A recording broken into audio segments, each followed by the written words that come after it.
careless as the day you sailed with the Skull Rock podcast. Proceed at your own risk and mark well me words, ladies. Dead men tell no tale. Whether you're a lifelong Disney fan, theme park junkie, or someone who just likes great storytelling, you found your new favorite show. Welcome to Skull Rock Podcast. I'm Al John Go, musician and longtime Disney, Marvel, and Star Wars fan and pop culturist. And I'm Dave Bossert, artist, filmmaker, and author. Welcome to the Skull Rock Podcast. Al John, we're back in the saddle here. Yes. I'm still trying to get myself resettled after spending 2.5 weeks in France. I love it. I know it's crazy. It really is. But Yes. but I did manage to watch a bunch of shows. I saw some movies. I mean, I've just been out and about catching up. Been all over the place. I'm going to be doing the show next week from Los Angeles. I love it. Sunny Los Angeles. There you go. So I got to go out there for my dose of freeway traffic. There you go. Hey, that's awesome. Well, I'm glad we're back yet again, Dave, reunited. We have a lot of fun, and I did see some movies and TV shows this week. I can't wait to dive into it. And we do have, of course, our entertainment news we're going to get into. But man, welcome to the show. Before we do that, Dave, I know we still are plugging away at Arnie's upcoming film. It's again, it's one of these rare screenings. I love to plug these, especially for our friend Arnie Leibovitz, who is doing a big screen showing of the seventh voyage of Sinbad. This was Ray Harryhausen, did all the stop motion in this film, and to have the chance to see this on a big screen is, I think, amazing. If you can do this, it's Saturday, July 25th, the Frida Cinema in Santa Ana. Al John, you're going to put all the links in for people to get tickets and to watch the trailer and all of that stuff. But of course, this is a beautifully restored, print of the seventh voyage of Sinbad in Technicolor. I mean, again, and by the way, along with it, he's going to be showing 2 more George Pal Academy Award winning Puppetoon shorts. Awesome. And again, those are beautifully restored. So absolutely, if you have a chance, go see this Saturday, July 25th at the Frida Cinema in Santa Ana. The links are below. And just to let everybody know, we've got a great interview starting today with independent animator and director Bill Plympton. Nice. And I had a great conversation with him, and I think people are going to really enjoy this, especially, for a lot of folks who feel like it's been a very difficult environment in the animation industry. Bill Plympton has been an independent animator for decades, and we're going to dive into, what he's done, what he's worked on, how he got to where he is, and what he does to make a living as an independent animator. I love about Bill's work. I mean, it's so stylistic. Yes.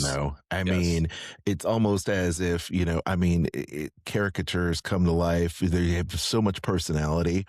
Yeah. So if you don't know his face or name, you'll probably know his work, as we say. Oh, absolutely. Without question. He's done Oh. commercials. He's done short films. He's animated, I think, 9 feature films himself. It's awesome. So good. Yeah, I can't wait to get to that. Absolutely. Another thing I can't wait to get to would be Skull Rock Podcast answers your email.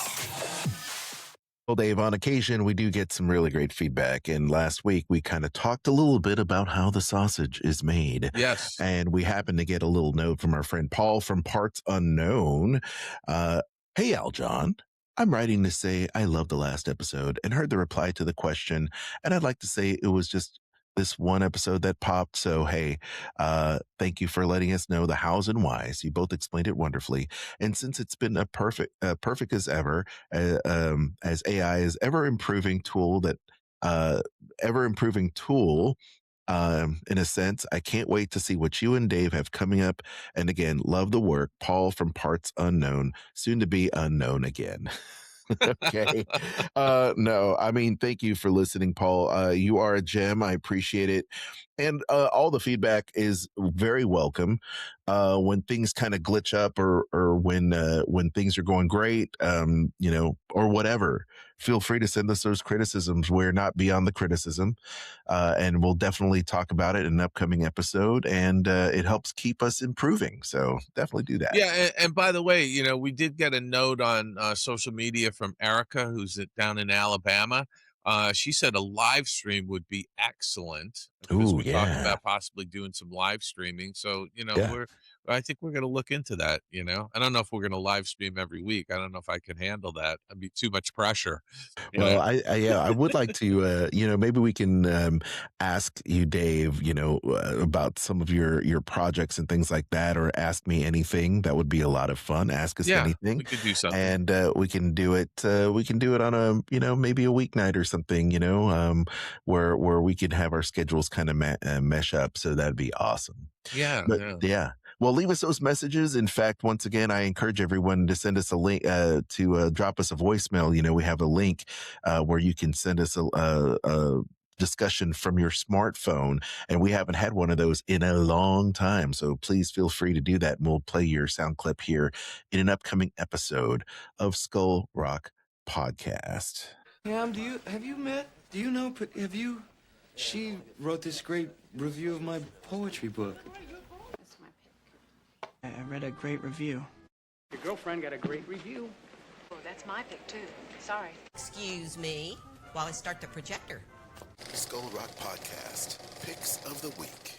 My favorite sound, There you go. the projector going, You with got real it. film going through it, Exactly, Dave. Well, go ahead, Dave. What have you been watching this week? Well, I did go on Memorial Day to see a film called Pressure. Ooh. This is a film that stars Brandon Fraser and Andrew Scott. And it is, talking about a great performance. I do want to say, well, first off, let me step back. The synopsis of this film is the fate of the free world hangs in the balance as General Dwight D. Eisenhower and Captain James Stagg face an impossible choice: launch the D-Day invasion or risk losing World War II altogether. So, Aljon, this movie is about the 72 hours before the D-Day invasion, and it all hinges on the weather. So, you start to laugh a little bit because, there's stories that, there's always 1,000 stories that have not been told about various things like World War II or the Disney universe or whatever. But talk about an obscure story. This has to do with weather reporting leading up to the D-Day invasion, right? Unbelievable. And that's the pressure on Dwight D. Eisenhower. Now, Brandon Fraser plays Dwight D. Eisenhower, and I thought that this was an odd choice of casting. He doesn't really look like Dwight D. Eisenhower, and they didn't even try to make him look, other than to give him a little bit of, the baldness on the top. It just didn't, I didn't quite believe him as being Dwight D. Eisenhower. I get it. Yeah. It just was an odd choice, although his performance is great. He's a great actor. But the standout in this movie is Andrew Scott, who plays Captain James Stagg, who is the meteorologist, the Scottish meteorologist who Churchill wants to be in charge of the weather reporting leading up to D-Day. And there's a conflict with the American meteorologist, who's played by Chris Messina. Again, really terrific cast of characters in this movie. But at the end of the day, Aljon, you could watch this on a streamer. You don't Yes. have to see this in a movie theater. Okay. I got to Interesting. see a sneak peek of it because I think it's opening next week. So I got to see a sneak peek of it on Memorial Day. Again, I loved the movie. I thought it was very well done, but I also walked out of the theater thinking to myself, I could have watched this on, on my 85-inch flat panel, Got it. So Yes. Rotten Tomatoes gives it 86%. IMDb gives it 7.7 out of 10. I highly recommend this film, but again, watch it when it comes on to one of the streaming services. On the small screen, I watched several episodes of Dutton Ranch, which Yes. stars Kelly Riley and Cole Hauser as the leads. They're married. It's a spinoff of Yellowstone. Ed Harris is in this along with Annette Bening. Nice. And shout out to Ed Harris because he's a Cal Arts grad. Oh, yeah. The first episode was a bit tough to get through. I have to say it started picking up in the second episode. So I am going to continue to watch it. Rotten Tomatoes gives it 89%. IMDb is 8.4 out of 10. If you're a fan of the Yellowstone series, check out Dutton Ranch on Paramount Plus. Also on Paramount Plus, Aljon, I've been watching Marshals, which is another Yellowstone spinoff starring Luke Grimes Yes. as part of a Marshals team. With the Yellowstone Ranch behind him, Dutton joins an elite unit of U.S. Marshals, combining his skills as a cowboy and Navy SEAL to bring range justice to Montana. Case and his teammates must balance high psychological cost of serving as the last line of defense in the region's war on violence with their duty to their families. So I watched season 1 and I've enjoyed it. Again, if you're a fan of Yellowstone, I love the cinematography. Rotten Tomatoes only gives it 45%. IMDb 6.1 out of 10. I think it deserves more than 45%. So I liked Yeah. it. But if you're a fan, check it out on Paramount Plus. Over on Apple TV, I finished watching season 3, I guess it is, of Shrinking. Yes. And I thoroughly enjoyed it. Harrison Ford, Jason Segel, Christina Miller, Jessica Williams, Brett Goldstein. This is just a really terrific cast, great ensemble. Jimmy is struggling to grieve the loss of his wife while being a dad, friend, and therapist. He decides to try a new approach with everyone in his path, unfiltered, brutal honesty. While it makes things better or unleash uproarious chaos, you be the judge. It's 8.2 on IMDb, 93% on Rotten Tomatoes. I really enjoy this series. It's fantastic. I look forward to seeing more of it. It's on Apple Plus. Also on Apple Plus. Now, it's a series I started watching. I've watched a couple of episodes. It's called Widow's Bay. And this is billed as comedy horror. Okay, Aljon. Yes. So it stars Matthew Reese as Tom Loftus, who's the mayor of a town on an island. A New England mayor trying to boost tourism on his island must navigate strange events suggesting it might be cursed. So Stephen Root is in this, Kevin Carroll, Cato Flynn, Dale Dickey. It's really got a great ensemble cast. I have to tell you, there's like some horror stuff in here, right? I mean, like, it like spine, like I get that shot of goosebumps through my body a couple of times. So I'm I only love it. watching this earlier in the evening Oh, for heaven's while the sake. sun is still out. You don't want to go to sleep with those nightmares. But Rotten No. Tomatoes gives us 97%, IMDb 8.3 out of 10. If you like a little horror and comedy mixed together, this is a good choice. Widow's Bay on Apple Plus. And then finally on Prime, Aljon, have you checked out Spider Noir Oh with yes. Nicolas Cage?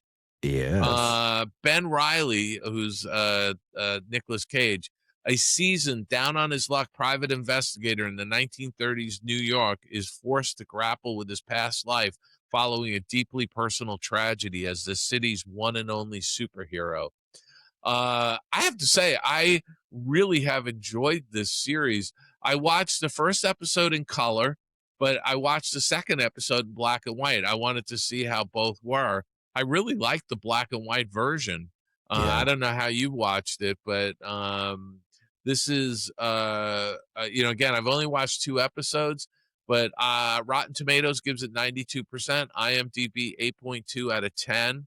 I really have enjoyed it. I like Nicolas Cage. I like the noir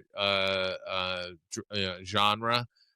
So check out Spider Noir on Prime Video, I'm Amazon glad. Prime. I'm glad you like it. I liked it too, Dave, for Good. the same reasons. Is there another actor that has been as relevant as Nicolas Cage over the decades? I mean, he really, just when you think he's kind of taken a break and taken a step back, he just keeps on coming back with great, compelling stuff. And Look, I really like his choices. yeah, I You know, mean, I they really suit him. like, yeah, I really like the choice of projects he picks, and this is an interesting one. Highly entertaining, highly Yeah, entertaining, and I really appreciate the entire world that's been created. It's in the midst of the Great Depression, right? I mean, or they're getting ready to go into the Depression era. This is New York City, the yeah, classic New York City skyline of that era. The vehicles, the costume design, the lighting, the way it's all done, and I did see it in color. Chris and I decided to see it in color, but it's rich, it's vibrant. It looks like it just jumped out of the pages of the Spider-Man Noir comic book series, which I really appreciate. Um, so everything is done, I think, with a lot of care and love. And I will say that the fact that Lord Miller put this together as kind of a live action series, kind of an expansion of the Into the Spider-Verse kind of animated franchise, and they really wanted to do it animated, but they had the opportunity to do something something in live action. I'm glad they did. yeah, Spider-Man hasn't had a live action TV show since the 70s, right. and it's really, really well done.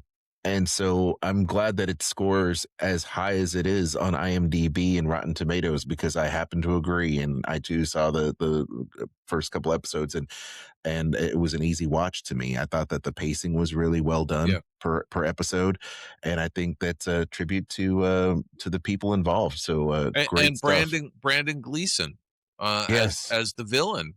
Oh, very good. He's Yes. terrific. Terrific Irish actor. Absolutely. I think the cast is really well done. You know who I really like is Nicolas Cage's character of Ben Riley. Yes. We know his secretary, Janet Ruiz, played by Karen Rodriguez, is a standout for me. Yeah, She is she's terrific. hilarious. Yeah, she She really is is. so good. Every scene that they're in together, they have a chemistry, and I really appreciate that. So go out of your way to check out Spider Noir, and I hope this is just a glimpse of more to come.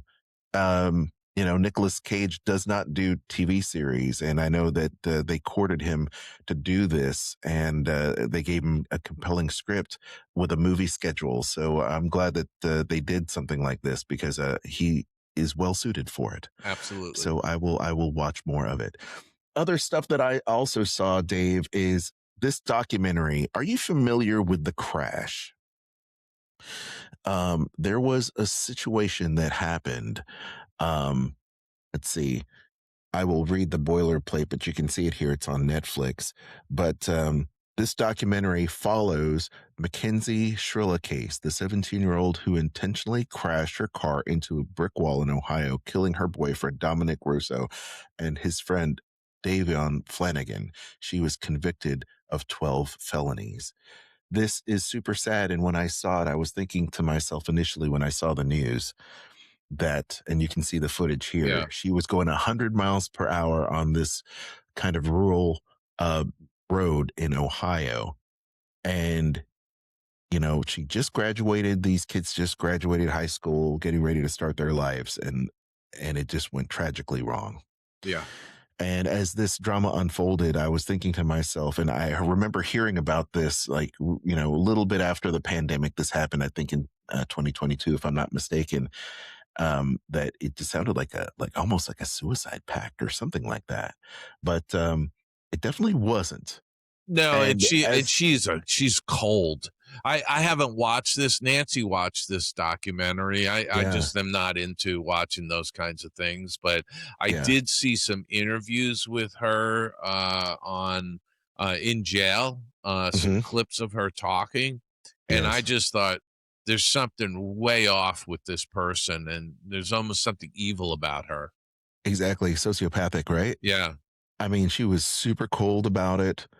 And it's really interesting to see once again.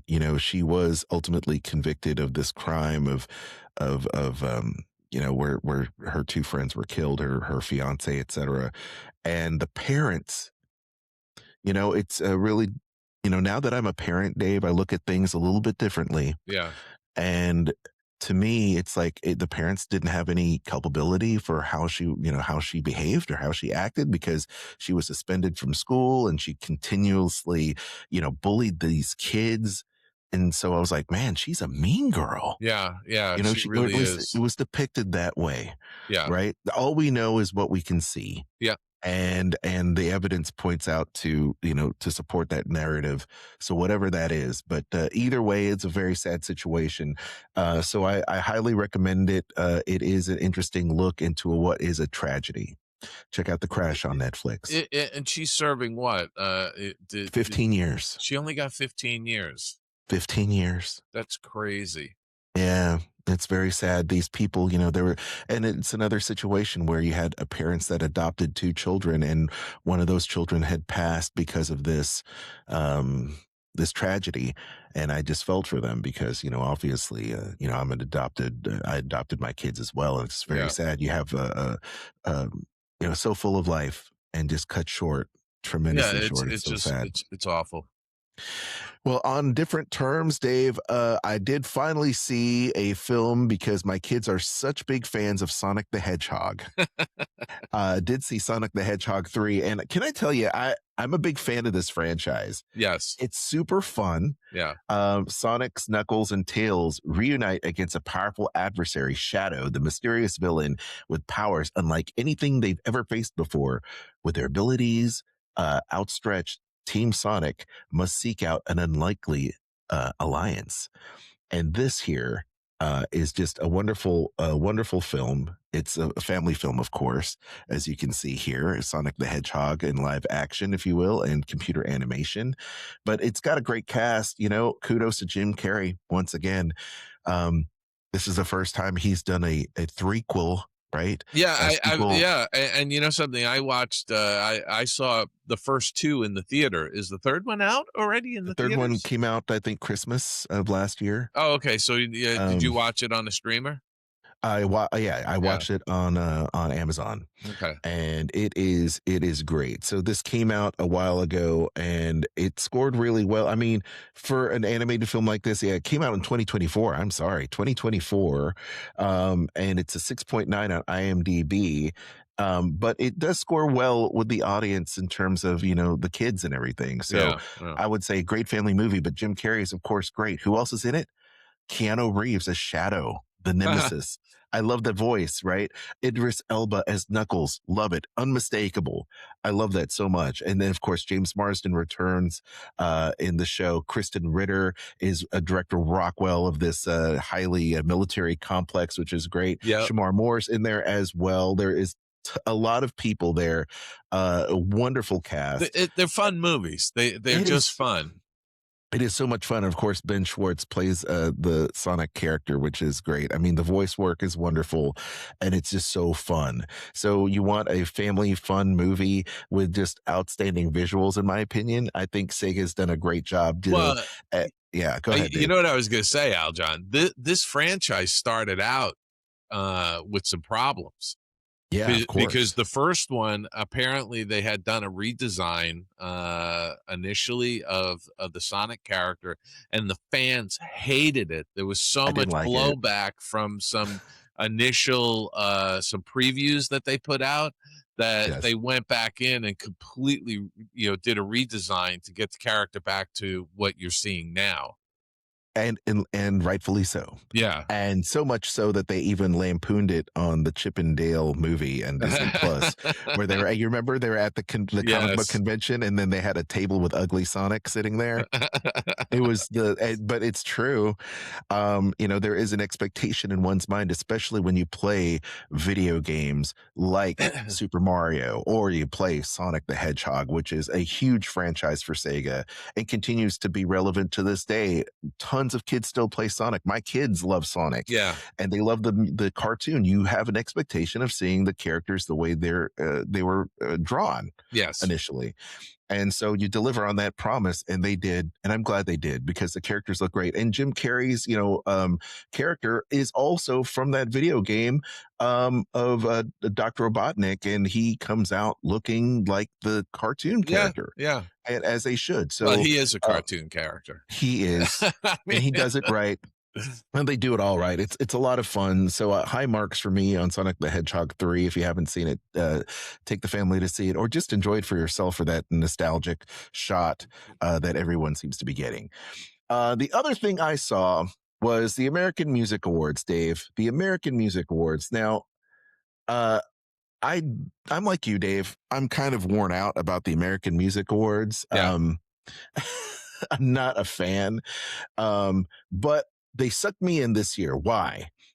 Because they had a big old blast of nostalgia. They had the Black Eyed Peas, very popular in the early 2000s with Fergie Ferg and the rest of the Black Eyed Peas. They had a performance from Billy Idol because he accepted his Lifetime Achievement Award or what have you. Darius Rucker with Hootie and What the did Billy Blowfish. Idol sing? He did a medley of songs. He did like Eyes Without a Face and I think Rebel Yell and all that. So it was great. I mean, for 70 years old or so, Billy Idol just kicked everyone's ass with That's Steve great. Stevens, his longtime collaborator. And, that's one of the artists I love to see live because that is where I live. I live in the East. Yeah. And of course, Hootie and the Blowfish sounded great as well. I mean, their guitarist looked just so happy to be there, honored with the Veterans Voice Award. Right.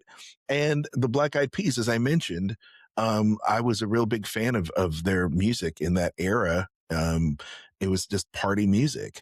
And they reunited with Stacey Ferguson, Fergie, and they accepted a throwback award. Now, that to me is pandering. Now, this is how I see it. A publicist has an idea. They want to bring in the Gen Xers that have basically abandoned watching their show because, no one's watching award shows anymore, really. Right. Because they're so just self-congratulating. It's just really excessive. And then they have these bands and these performers come in and they drag people like me to go see that show. And I can see it now. They get together as a PR event. They do Coachella, right? And they get all hot and then they're all of a sudden playing at the Sphere. I mean, this is the trajectory of these type of things. It's just written by PR. I can see it a mile away. And just you wait, Dave. I guarantee you they're going to be performing at the Sphere over at Coachella. I can see it now. Okay. They're doubling down on that nostalgia for people like me. I will say the show was well done, but once again, it's just kind of, I don't know, man, it's kind of pandering. Where and Queen Latifah did great too as a host. So go out of your way to check out those performances live from the MGM Grand. I believe there was even a performance from New Kids on the Block as well. So check it out. But yeah, I mean, there was a bunch of other people that were there too. I mean, if you like Bruno Mars or Cardi B or Sabrina Carpenter or the team from K-pop Demon Hunters, I mean, you're going to love it. So enjoy that. But Dave, they're just pandering. Yes, I look, I really struggle to watch even the Academy Awards now, and I'm an Academy member. Yeah, I know, right? And I vote on them, but it's just some of these award shows are just I wish they would just go back to containing it into an hour, Yeah. Yeah. and just give the awards out, let people make their speeches, they've just, I think, screwed over all of these awards shows from the standpoint that they've made them uninteresting, Yeah. and half the time they're out of touch with Yeah. what the public is consuming, you Yes. know? Yeah. Well, I mean, they realize this, that older audiences tune in, and that older audience also watch live entertainment. They buy the tickets. Yeah. They go to the Sphere. Yeah. I think there was a recent study saying that Gen Xers and above, Dave, are, the generation, you, me, the Yeah. older generation, we're the ones that like to experience things. We go to the movie theater. We actually do that. We don't stream everything, but we go to Right. the theater. We go to concerts. We go to events. We attend live sports. I mean, we're what's going to happen when we're all gone, Dave? Yeah, I know. I mean, holy cow. It's Well, crazy. anyway, what have you been watching? Please let us know, and we'll break it down in a future episode. Skull Rock Podcast. This week in Disney and pop culture. All right, Dave, $80 million. $80 million, Dave. That is Kane Parsons' new king of the box office, Back Rooms. Hits 10 million with the adaptation of this viral YouTube short film series, eyeing the biggest opening in A24 history. One of my favorite independent 80 million film Back studios. Rooms did? Yes. It was 80 kind of million. I mean, I thought it was a sort of a quiet weekend in my mind, Yes. because there think. was no big tentpole movie coming out. Yeah. Yeah. It says right here, and this is the latest information. I put some old information up there, David, from 6:00 this morning. This is the latest. 80 million for Backrooms. Crazy. And then the way Star Wars, The Mandalorian, and Grogu is looking to bring in around 24 million in its second weekend, a drop of about 70%. Ooh, that's a big drop. Yeah, for a third place finish. So it goes like this: Backrooms, eyeing 80 million. And it's a horror debut. So pretty good stuff there. Obsession is number 2, $8.1 million domestically. But yeah, I mean, that movie looks good as well. Very strong for that type of Yeah. film. And then Star Wars, The Mandalorian, and Grogu, pretty sharp drop off. It really is. After That's a big Memorial drop Day off. And I'm weekend. kind of surprised because I liked the film. I thought do the film was a too. great summer movie. It was fabulous. I hope they do more. I hope so too. I really feel like, this is my criticism of The Mandalorian and Grogu. You wanted to cash in, Disney. You wanted to cash in, and you wanted to monetize some of your IP because you're losing money streaming. In doing that, you harm Star Wars. You harm Star Wars. Jon Favreau had been doing these press junkets like, I don't know why they asked me to do this. I mean, I really didn't want to do it. I was ready to do the next season of Mandalorian, and then this happened. This is a result of poor planning. This is a result of poor leadership from Kathleen Kennedy. Sorry, not sorry. You're slowly eroding the Star Wars brand by not having a clear plan. You want to dismonetize it, fine, I understand, but wait until you do something that is supposed to be planned, like Dave Filoni's grand plan of bringing characters together. Yeah. You throw this movie together, it doesn't have high enough stakes for people to go, oh my gosh, this is going to affect the whole universe after all the story world building that you made. And this is the result. Now, did I like it? Yes, I enjoyed the film for what it was. But in the meantime, you have everyone else, that is very critical and harsh, and it doesn't help you. Yeah. It doesn't help you. All right. You're very passionate about the Star Wars franchise. I have am, to because I say, love it so much, Dave. I'm just I love it taking so it. much. I'm just taking it on face value. I thought it was a fun, like popcorn movie, as they say. It was a fun summer movie. But Dave, I love that.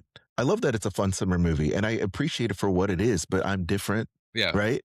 And Dave, if I hand you the keys to the kingdom to take one of the largest franchises in all time that you spent, $40 billion or whatever the cost was to Disney, and you just They bought flush some of it down the toilet? 5 billion. 5 billion. Okay, 5 billion, whatever it is, Dave. I'm blowing it up, right? Okay, I'm exaggerating, but whatever the case is, Dave, you know what I'm saying here. You are going to handle it with the care and attention to detail because that's how you roll. Yeah. You are an attention and care to detail. You are an archivist. You take care of franchises. You take love and care in your restorations. What in the world, Disney?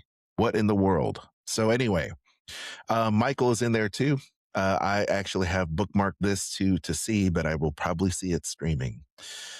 And then, of course, rounded out the breadwinner pressure. The Devil Wears Prada 2 rounds out the top 10, Dave. So, in some streaming content, I will tell you this, Bluey is still, of course, the top of the charts. And, Bluey is taken over Animal Kingdom, Dave. The whole conservation station has got a Bluey makeover. Wow. And it looks like they actually put a layer of Bluey over the mural, the wonderful mural that is at the station there.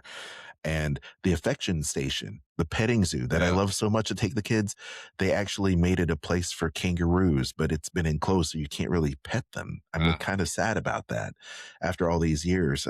But Bluey, they're blowing up. So you can go down to the conservation station and check out the latest meet and greet out there. Other Disney news, Dave, the Rock and Roller Coaster with the Muppets opened. And I love it. Did I mention this last week? Did I mention the fact that it opened and people are loving it? So go out there. I saw the pre-show. I'm going to see it here in a couple weeks, Dave. And I can't wait. And they kept my Les Paul in there. The Epiphone and Gibson guitars are still in the attraction as an homage to the Aerosmith stuff. And, they have little Easter eggs in there. It's so good. That's awesome. Yeah. And they also have the new Soarin' around America for America's 250th. And I'm looking forward to seeing that as well. Looks like the theme parks are doing well with all these new attractions. I can't wait to see it, Dave. So having said that, I will say this also in streaming. If you've missed it, you can check out The Boys. It's doing well over there as well. And they brought back Criminal Minds. I forgot to mention this. I'll talk about it next week, but Criminal Minds, my favorite procedural, is back on Paramount Plus, and I resubscribed, Dave. So I'll let you know how that works out. All right. All right, Dave. Now it is time where we pay homage, if you will. Skull Rock Podcast. You're like that little arrow on your hat, straight and shining, and that's the way I'll always remember you. I'll always remember you. I'll always remember you. I'll always remember you, Sharon. They hang you, I'll always remember you. In memoriam. All right, Dave. So this week we do have a little bit of a list, and this is a passing that I neglected to mention. And Tom Kane, Clone Wars and Powerpuff Girls voice actor, dies at the age of 64. Look at that guy right there. So tragic. He also played Magneto and Ultron and worked on Foster's Home for Imaginary Friends, Kim Possible, The Wild Thornberrys, and Star Wars. Star Wars, for Pete's sake, Dave, take a look at this. He was so young. Absolutely. And the prolific voice actor, he played Yoda, and the voiceover intro for Star Wars The Clone Wars, passed away at the age of 64. He had complications from a stroke in a hospital in Kansas City, Missouri. So sad. From his unforgettable performance in Star Wars to countless animated series, documentaries, and genres, Tom brought wisdom, strength, humor, and heart to every role he touched. He said in his statement, his voice became part of our lives and memories of the stories we carry with us. He suffered a stroke in 2020 that left him unable to speak or write. And he retired in 2021, but managed to attend the Lexington Comic Con and Toy Convention in Kentucky in March, reuniting with the Powerpuff Girls cast in his first public appearance in years. Man, it's just so sad. It is so sad. And Tom is just a wonderful human being. And I am going to show you a picture of Tom and us, and I want you to take a look. Look at that. Wow. So Kristen he was and tall, I met, huh? He was huge. Yeah. You know, I'm 5'9", and he was like 6'3". Wow. Tom is huge, but he was an extraordinary man, Tom Kane. What a wonderful guy. Just really down to earth, as I said in my caption. And I met him several times during Star Wars weekends, and this was during Star Wars Celebration when he was doing the voice of Star Wars, The Clone Wars. And yeah, just an amazing, amazing guy. Just super, super nice guy. So good. All right. So that is Tom, and may he rest in peace. Kelly Curtis, actress and sister of Jamie Lee Curtis, also passing away young, 69, Dave. Crazy. Daughter of Tony Curtis and Janet Leigh, starred in foreign films like Magic Sticks and The Devil's Daughter, and was a documentarian. I don't know a lot about Kelly Curtis other than what is mentioned here. She died in her home at Nature and at Peace. She was my first friend and lifelong confidant. She was jaw-droppingly beautiful and talented actress. She played a mean game of hearts, collected turtles, and loved family, nature, music, thrifting, travel, and Pokemon Go. So sad. Very sad indeed. Very sad. And I didn't know that Jamie Lee had a sister, so that's well, there you new go. information to me. Caitlin O'Hearney, actress in He Knows You're Alone and Tales of the Gold Monkey, dies at 73. This is this is an actress whose face is very familiar. She was in a lot of television shows and in a selection of movies. If you look at her face, you go, oh gosh, I've seen her in a million things. Yes. So she was a Milwaukee native who worked with Katharine Hepburn on Broadway, starred in a Norman Lear sitcom, and played Snow White in The Charmings. There you go. So she was, wow. I mean, 73. I mean, that's super young. That's still young to me. It really is. You know? Yeah. Yeah. She died May 18th. How about that? Wow. No cause of death revealed. No. I hate Sonny that. Rollins. I hate that. I hate mean, it too. come on, tell us what they died of. I know. We want to know. Inquiring minds want to know. This is true. Sonny Rollins, tenor sax legend and colossus of jazz, dies at 95. Tutored by Thelonious Monk, the Harlem native came of age with bebop and is credited with a succession of improvisational masterpieces that made him one of history's most influential musicians.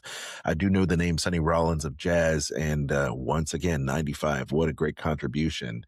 Now, that's what I'm talking about, 95. That's living a good long life.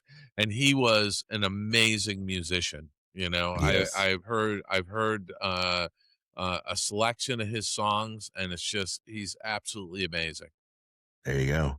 He died in his home at Woodstock, New York, with his family, now making the announcement. Recognized as one of the most important and influential musicians of all time, Rollins recorded 60-plus albums during his 7-decade career.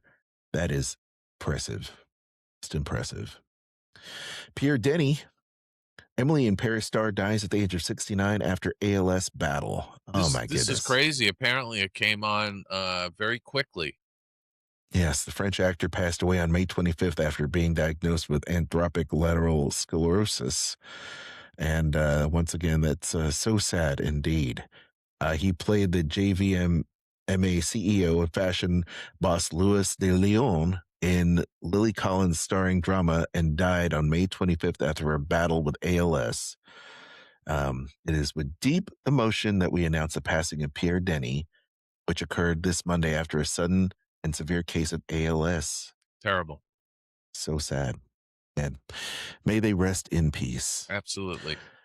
Well, gang, now we are here to lighten up your day. From that, we have here now an amazing artist, Bill Plympton, animator, director, all-around great guy, very highly influential. We're happy to have him right here on Skull Rock Podcast. Let's do it. Hey, let's chat. Let's chat afterwards. Let's chat. And he said, let's chat again. Skull Rock Podcast. Interview time. Well, Aljon, we have a fantastic, distinguished guest today from the world of animation. We've got multi-award winning animator, producer, director, cartoonist Bill Plympton. Bill, welcome to the Skull Rock Podcast. Thank you. Nice introduction.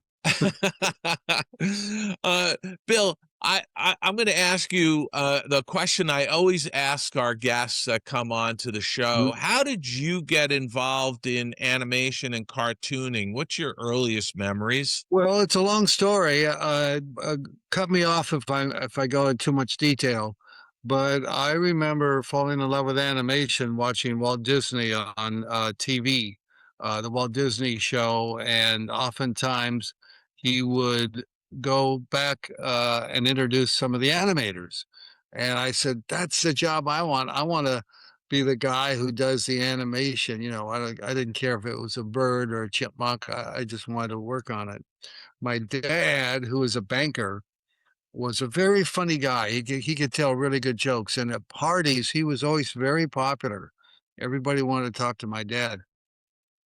And I wish secretly that I could make people laugh like that. I was terrible at telling jokes, but I knew how to draw cartoons. And so that was my way to replicate my dad's popularity. And so all my life I've been drawing cartoons. That I remember watching the Tex Avery cartoons, Bugs Bunny and Daffy Duck, and those I really fell in love with. And so I knew immediately that I wanted to be humor. I wanted to talk about jokes and crazy surreal things and lots of violence and stuff. That was my ambition. Unfortunately, when I was in college, going to college, animation was really dying. It was a low point. Walt Disney died in '66, and the studio was bankrupt, as you know. And it was the only thing around was Hanna-Barbera. And I did think that was animation. That was terrible.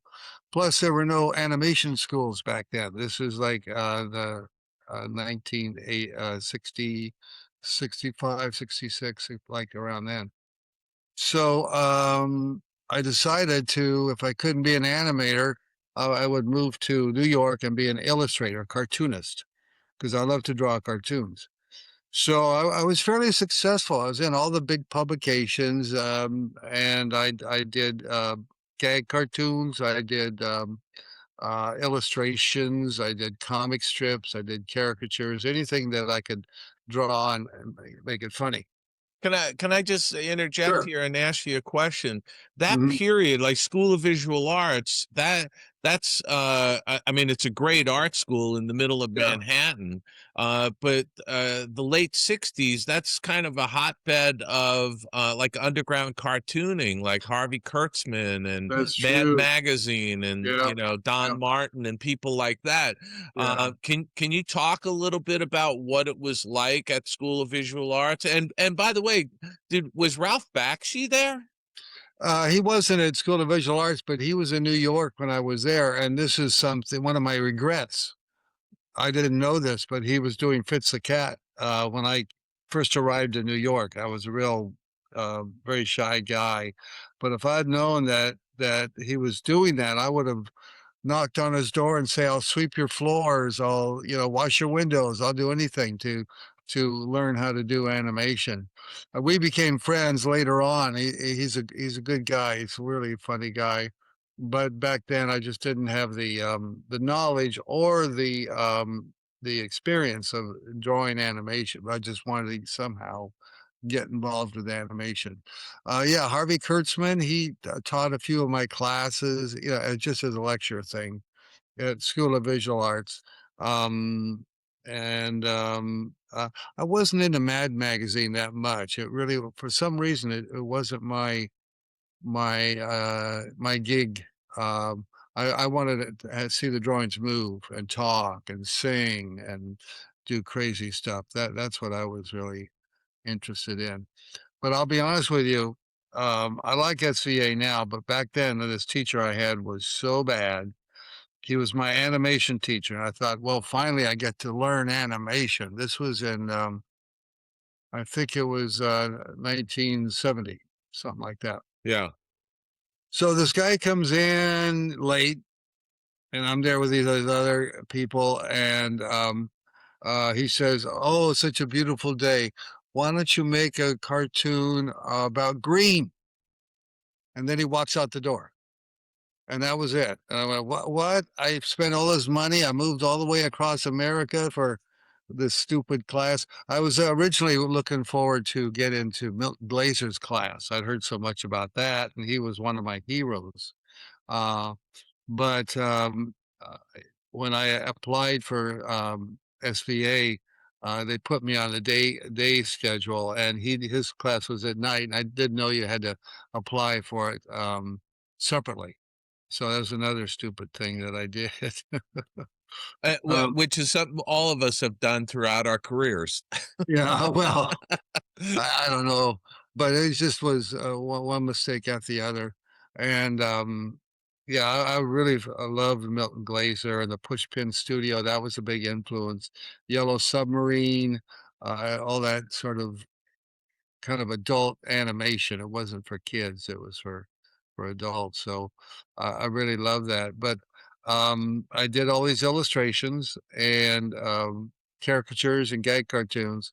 And what the good thing about it was that these early years, from when I was 20 to 20 to 35, uh, I really developed a style, a cartoon style that I could draw very quickly, and also it was good for humor. It was syndicated in a bunch of papers all over the country, and I developed a style of humor that was not verbal but visual. I wanted to make cartoons that were visually funny, so you didn't need dialogue. And those are two things that were really important for my success as an animator, was learning how to draw with a style that was very unique, very different, and but easy for me and quick to do. And then also developed a sense of humor, storytelling, humorous storytelling. And that's also, I think, was key to my success as an animator. Did you feel like uh there was something happening in New York City at that period? There was a lot going on with underground comics, you know, R. Crumb and Yeah. as I mentioned, Harvey Kurtzman, and Yeah. was there sort of a welcoming community of like-minded cartoonists that you sort of got to know? Yeah, I wish I could say yes. I mean, um, I met those guys once or twice, basically. Who's the guy that did the cats cartoon? Ah, you know, in the World War II format. Oh my God, he designed a lot of the cartoon books and stuff like that in New York, but I didn't really hang out with them that much. I maybe I was too shy. I didn't really know anybody who was an animator. It wasn't Spain Rodriguez, was it? No, ah, he did the book that won the Pulitzer Prize. Oh, geez, you guys know that one? What book? He did. No, Did he do Mouse? Mouse, that's it. Art Spiegelman? Yeah, Artie Spiegelman. Yeah, Art Spiegelman. I met him once or twice, and Crumb I met once, and you know I thought they were really great guys, but I never was able to you know, hang out with them or anything like Right. that. Um, Were you a fan? Were you a fan of underground comics during oh that yeah, period? no, Because no, Art that to Crumb. me was sort of the zenith of underground comics, don't you think? Well, it sure was. Yeah, no, not Harvey Kurtzman, but Art Crumb was really a big influence. His style, his pen and ink style, and his kind of druggy sense of humor influenced me a lot. But again, I never hung out with those guys. I hung out with mostly gag cartoonists, people from New Yorker, Yeah. Pete Seavey, Roz Chast, you know, people like that. Those are the ones I basically hung out with. What before we really start talking about the animation part, I'm just curious what your thoughts are on gag cartoons and what's happened to sort of that genre, if you Right. will, because I know like the New Yorker is starting to put some of their one panels up, but they're putting voiceovers to it, and I didn't they're know that. yeah, they're trying to do something different, but it seems like with the decline of newspapers, Yeah. there's been a decline in cartooning, or has it merged on or migrated online? No, it has not. I was syndicated through Universal Press Syndicate, and I was in about 20 papers at my peak. And for some reason, my strip didn't connect. It didn't really get big sales. But I was still doing my caricatures, which were really popular, and illustrations. And I did hang out with a bunch of cartoonists. You may not know them, but we had a band, a rock and roll band. Lou Brooks was in it, and Mark Allen Stamety, who used to work for the Village Voice, used to have that great strip for them. And we had a band and we played music, but I never really felt at home with them. They were on a different style. I really wanted animation, and so that's why I finally gravitated to animation. And what was your first experience of doing animation? Was it personal or professional? I will tell you, I went to that class at SVA in 1970, and I just started making my own films by myself without the teacher. I found a student who actually helped me a little bit, and they were little experiments in animation. They were pretty bad. They weren't that good because I just didn't know how to do the technical side. So, but in 1985, I was doing some anti-nuclear brochures for Valeria Vasilevsky, and they were really beautiful. They were really big success. And she approached me. She said, "You know, I hear you want to do animation. I'm talking to Jules Pfeiffer, and he wants to make a short film of a song he wrote called Boomtown." Said, "Yeah, that's great. I that sounds like just perfect for me." So I met with Jules. We went over. I did the storyboards, and then I said, "So when do I get my money?" And they said, "Oh no, we don't have any money for you. It's a freebie." And I said, "That's okay. I don't mind because if I was going to Cal Arts, say, it's about 60,000 a year, and there's no way I could afford it. So I was getting basically a free education in animation. The Connie D'Antonio was an animator in New York at that time, and she volunteered to walk me through the whole process of doing the storyboard, doing the animatic, doing the layouts, doing the backgrounds, doing all the stuff. Finding a big camera, finding a lab to do the film processing. It's just a whole big rigmarole. So Connie was really helpful in doing that. During that period, were there a lot of animation camera services in New York City, or a couple of them? There were, yeah, 3 or 4, as I recall. John Donnelly was the guy that shot most of my films, and he was really good guy. I had some bad cameramen. One of them I had shot his neighbor, and so that kind of ended that. You mean that like shot his neighbor with a gun? was a guy he killed him. Yeah, Wow. yeah. He was uh he was a nice guy, but he was a little screwy. So I moved on from him. Now, were they using Oxbury down animation Yeah, cranes? Yeah. that's it. Yeah, those big monolithic things that I don't know how to. I didn't use. I didn't want to know how to use them. They're very technical, and it was just too complicated for me. Anyway, so we made this film Boomtown, and it was really popular. It was partnered up with a feature film from England called Plowman's Lunch, and this had to be in 1980. 85, I think, 86, something like that.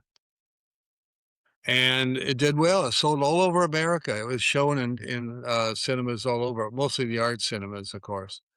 And I said, "This is great. Now I know how to make a film. I know where to get my film processed and how to do the soundtrack. And I borrowed a Nagra and I did my own sound effects. And I said, I'm going to make my own film."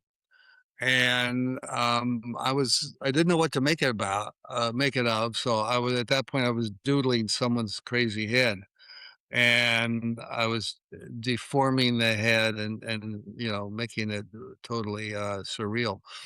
And I said, "Yeah, why don't I just do a guy singing a song and his head transforms, lots of transformations." I said, "That's easy. I don't need to hire an actor. There's no lip sync problems because the mouth is going around and you don't really see the sync." Yeah. And I did it in about a month, I think. It went really fast. It was easy to draw. I think I did around 27, maybe 30 gag ideas of strange heads. And I showed it to my friends on video cassette, and the ones they didn't respond to, I got rid of. So I think eventually there's maybe 23 or 22 gags, visual gags Yeah. in the film. And I remember this was a big point in my life, the first screening of it. And that was at a SIFA. And this was in 87. Is this a SIFA East or a SIFA Yeah, West? SIFA A SIFA East, which is based in New York. Yeah, New York. And just so our listeners know, a SIFA is an animation organization Right. that started, I believe, in Europe. France, and came to the U.S. And so there's a SIFA East, which is based out of New York. And then there's a SIFA West, which does the Annie Awards, and that's all based in Los Angeles. Yeah, that's true. Yeah, it's a great organization. So anyway, they were having a competitive screening, and I wanted to show this film called Your Face. That was the name of the film. And I didn't know anybody in a SIFA. I don't even know how I got. Oh, it was oh, who was it? The guy that did Bambi Meets Godzilla. Yeah, Marv Newland. Thank you. Marv Newland, I met him somewhere. I forget where. And he said, "Oh, you got to enter Annecy. You got to enter your film in Annecy." And I didn't know anything about Annecy or anything about film festivals. And he said, "You got to enter it in the SIFA." So I entered in the SIFA, and I went there that night, and I was way in the back by the door, the entrance, so I could sneak out when people started booing, and I wouldn't have to hear all that. And so I was hiding in, like this, showing my film, and immediately people started to laugh, and it was a whole room of laughter. And I have to tell you that having done 15, 20 years of print, gag cartoons and funny drawings, I'd never heard people laugh at my artwork. And so to hear this big room of professional animators laughing at my film was blowing my mind. I felt like I was levitating. It was such a magical moment that people actually liked my drawings. And right after the screening was done, they all came over to my table and said, "Are you Bill Plympton? Did you make that film?" And I said, "Yeah, that was me." And they said, "Well, let's go out and have a drink and we talk animation." And finally, I was connected to the animation community that I never was able to get into before. Before we go too deep into animation, I just want to step back for a second because you did a lot of gag cartoons, just like one panel cartoons for the Village Voice and Vogue and Rolling Stone, Vanity Fair, Penthouse, National Lampoon. I mean, the list goes on. And you did a lot of political stuff. Did you ever get any blowback from people or threats of lawsuits or anything? No, never anything like that. I mean, I was with the Soho News, which wasn't a huge circulation. Right. So most people liked it. I'd get a few people that didn't like my gags. They didn't like the humor, but that was okay. It was a way to get by. I made very little money on that comic strip. It was, I think, $10 a week, and sometimes I wouldn't even get paid. So it wasn't a career I was going to stay in. So it was just something for me to Who, keep it. who were the people that did make money in doing that? Was it Well, people who were in the New Yorker or? Well, Gary Trudeau, as you know, Oh yeah, was huge. He made a lot of money. Pat Oliphant, who'd also they were syndicated by the same company. I was Universal Press Syndicate, yeah. and they did Gary Trudeau and Pat Oliphant, And it really was all about being in a lot of publications, right? for sure, Like yeah, you had to be in like hundreds of publications to make a decent living. yeah. I had the same agent as Gary Trudeau, and I would visit him, he would print out all of the newspapers that handled him, and it's just this piece of paper that never ended. It was like he had thousands of newspapers carrying his stuff. So he was a god. He was a comic strip god. He's still doing pretty well. His stuff is still out there, but like you say, with the internet, the newspapers are not doing very well. Yeah, I mean, So, he does his Doonesbury, but I know that is like just like a Sunday type of thing. Not well, really, well, I've only seen it in the Sunday edition of the LA Times. yeah, I don't see it in the daily edition. yeah. You know, Well, I haven't seen it for a while, but it used to be in all the dailies. yeah. He was very, very busy, very funny. Yeah, and but again, it's just it's an area that seems to be dying on the vine. Yeah, yeah, it's too bad. I have a lot of illustrator friends who it's the same thing. AI coming out and doing all this stuff. It's hard to get work. So, uh, I'm gonna put a pin in that because I was gonna talk to you about AI, but later in yeah, our interview, in a yeah, couple of episodes, really. But sure. let's go ahead and pick up on Okay. the animation and the fact that you had an audience full of people reacting the way you Right. wanted them to react to your first animation. Yeah. So what happened was I started entering in festivals, Annecy, which is this wonderful French festival. Have you heard of Annecy, Yeah. by the Oh, way? absolutely. Yeah. And I think I won something there. Oh, I won a whole bunch of prizes at the ASIFA competition. That was a weird night. If I'm boring you, just tell me to stop. No, this is what I want to hear the stories. I mean, why was it a boring night or a weird night for you? So I went to it, and I didn't know if I'd get anything, but it's just a chance to get together with other animators, so I definitely went. And the first prize that I won was best animation, best drawing. And I went up there and, oh God, thank you so much. And I turned around to come back, and the guy said, nope, come on back. The best music, Bill Plympton. Oh, thank you. I go back. And they said, no, come back. You, I won 5 awards that night, which is Wow. unprecedented, I think. And it wasn't just for Your Face; it was for this other film I did called Drawing Lesson Number 2, which is kind of a gag short film. But it was just embarrassing to keep coming up there and getting another prize. I just didn't see it coming. Did so your face, which is this ever-changing face that you did, you also entered that in the Academy Awards as well.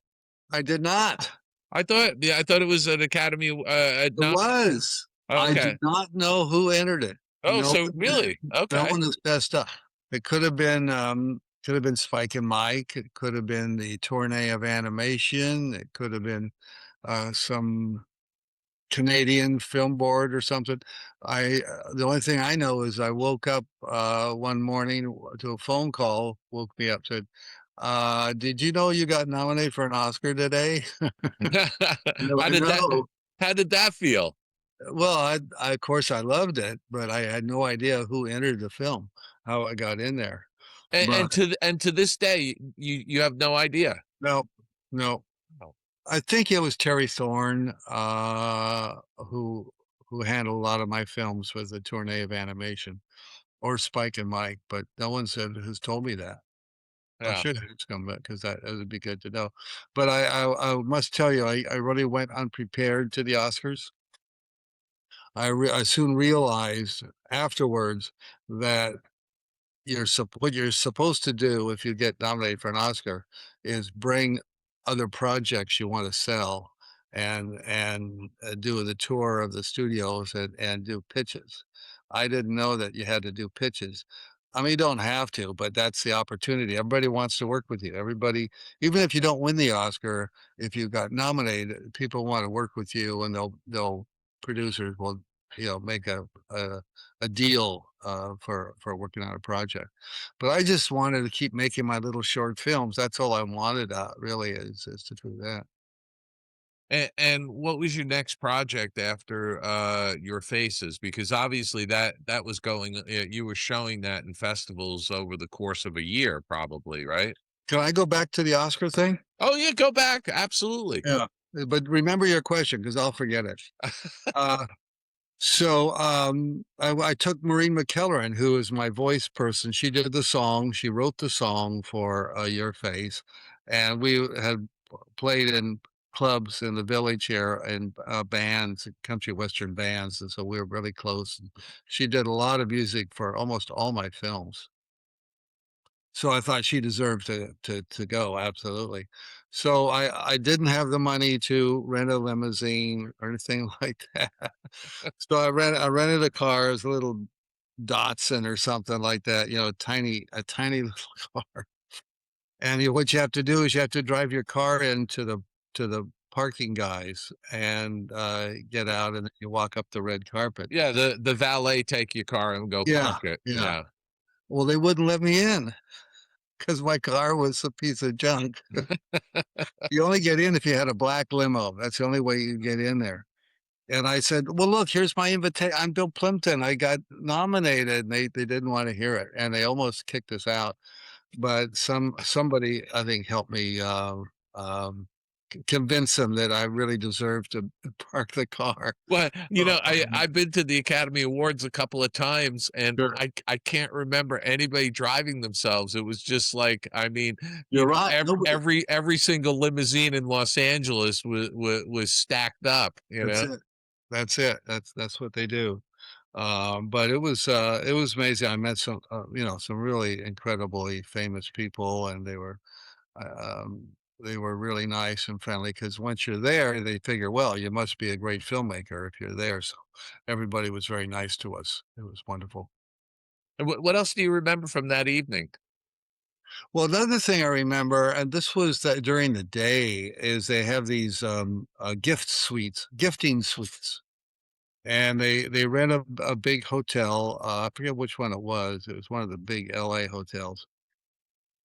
And 3 or 4 floors of the hotel are bought by people who want to promote their product.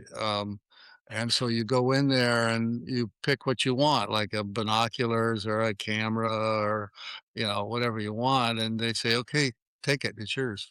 Because you may mention it at the Oscars, you may talk about it at the Oscars. So we went there and we went to this jewelry place. Oh no, this wasn't Marie. This was the second time, but that's okay. It's still a good story. Oh, I was there with Biljana, who was my producer. And they had jewelry, a $40,000 diamond necklace. They gave it to her to wear for the Academy. She had to return it, of course, but still, it was just boggled my mind that they were forcing all these products on you, fancy jackets and skis and all sorts of crazy stuff. Because you're nominated for an Oscar, you had to show them that little certificate, say I'm nominated. And that was it. That was it. Yeah. And you got a gift bag too, didn't you? Oh yeah, really gift bag. But they changed the rules now because you have to pay taxes on the gift bags. And because the gift bags became so outrageously expensive, right? Absolutely. But I'm sure they're still around. You can still get stuff like that because you're an Oscar nominee. Yeah. So you're at the Academy Awards, Yeah. and the best animated short category comes up. You see an image of your film along with Right, the other right. nominees, and what were you feeling? Well, I was against two Canadian films actually. The Man Who Planted Trees. Oh yeah, Frederick Bach. Bach. Yeah, Frederick Yeah. Bach. And then the other another Canadian comedy film. But it was The Man Who Planted Trees that won, The right? one, yeah. Yeah, I remember that. And when he won, I was actually happy for him because he's a nice guy. Yeah. And I didn't have a prayer because his film was just, epic. It was epic animated film. And I stood up to shake his hand, when he got up on the way, and people thought that I was trying to trip him. Really? And I stood up in front of him like that to shake his hand. They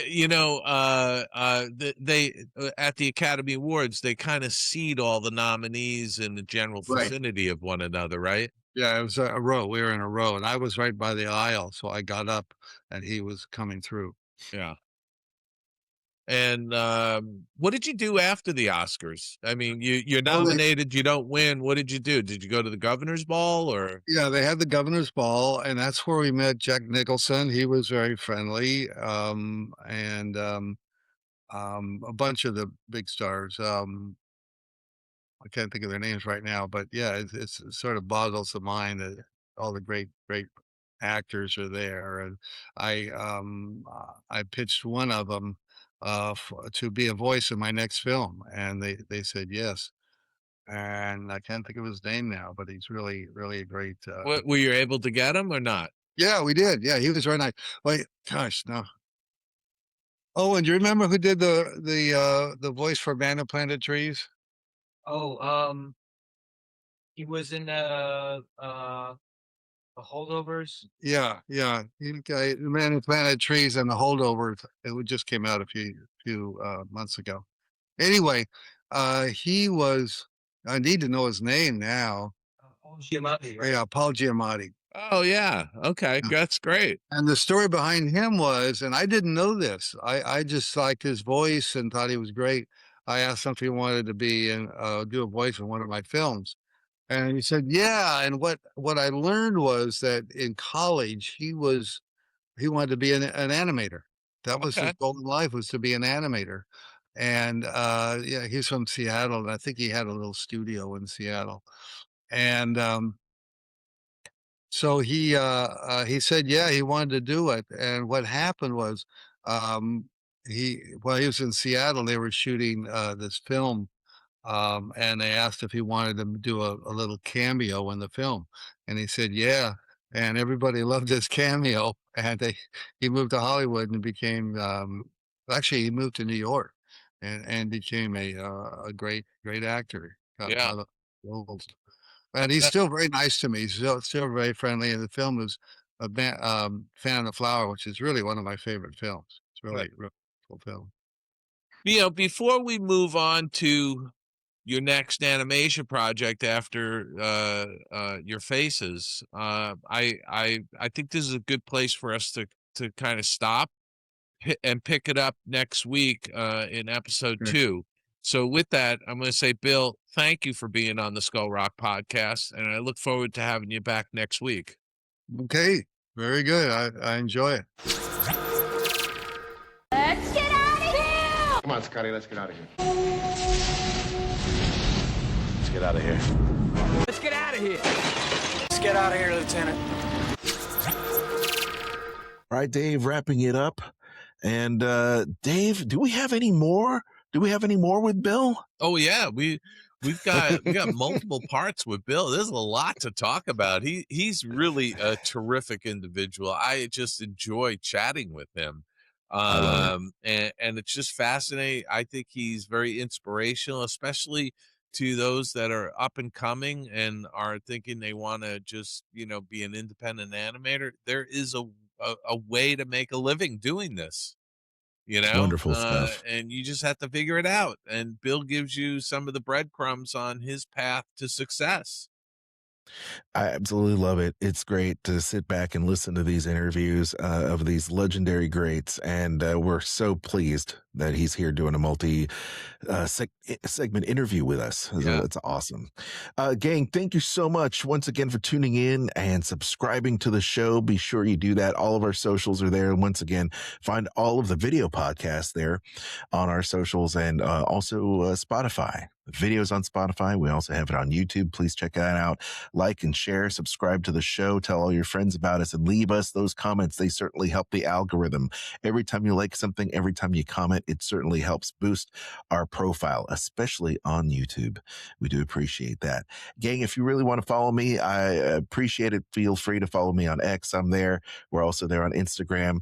The links are in the show notes. Also, check out my other podcast, Dining at Disney.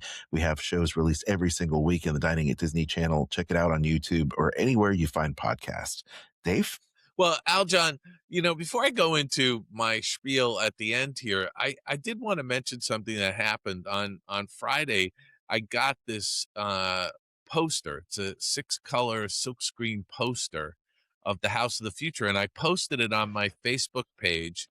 But what's really interesting about this was that, like 4 years or so ago, I was in the middle of doing my House of the Future book, and I happened to spot this poster.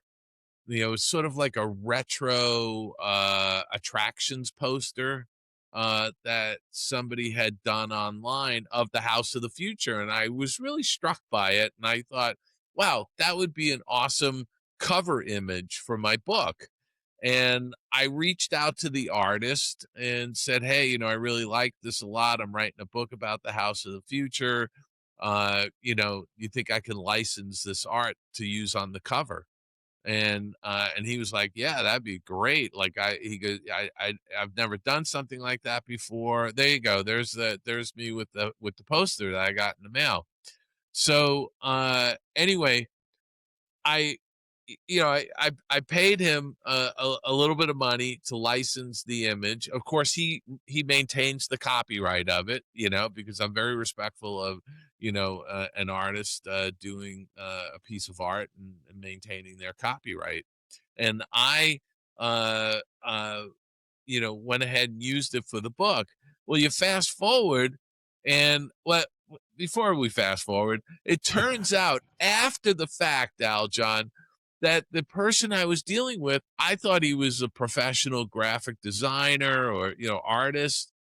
He was a senior in high school. What? In Pennsylvania. It's amazing. Seriously, right? It's amazing. I was blown away by that. So I had encouraged him.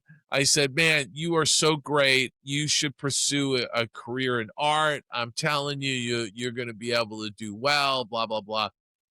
Now you fast forward to today, the guy's got his own design company, and he's got some sort of a deal with Acme Archives. Oh, and they're producing his posters in a limited series. I mean, the poster I'm holding up is one of 50 limited edition signed by him, and I'm just like it was a real sort of full circle moment for me because, over my career, I had always given advice to up and coming artists and, people who wanted to get into animation. And I was always generous with my time and let people ask questions and gave them, my opinions and advice for what it was worth. But to see it come, full circle like that, and somebody actually listened to what you had to say and went off and did it. And they're building a successful career. I mean, it was really something else, and I love the poster. So I just wanted to convey that to our listeners.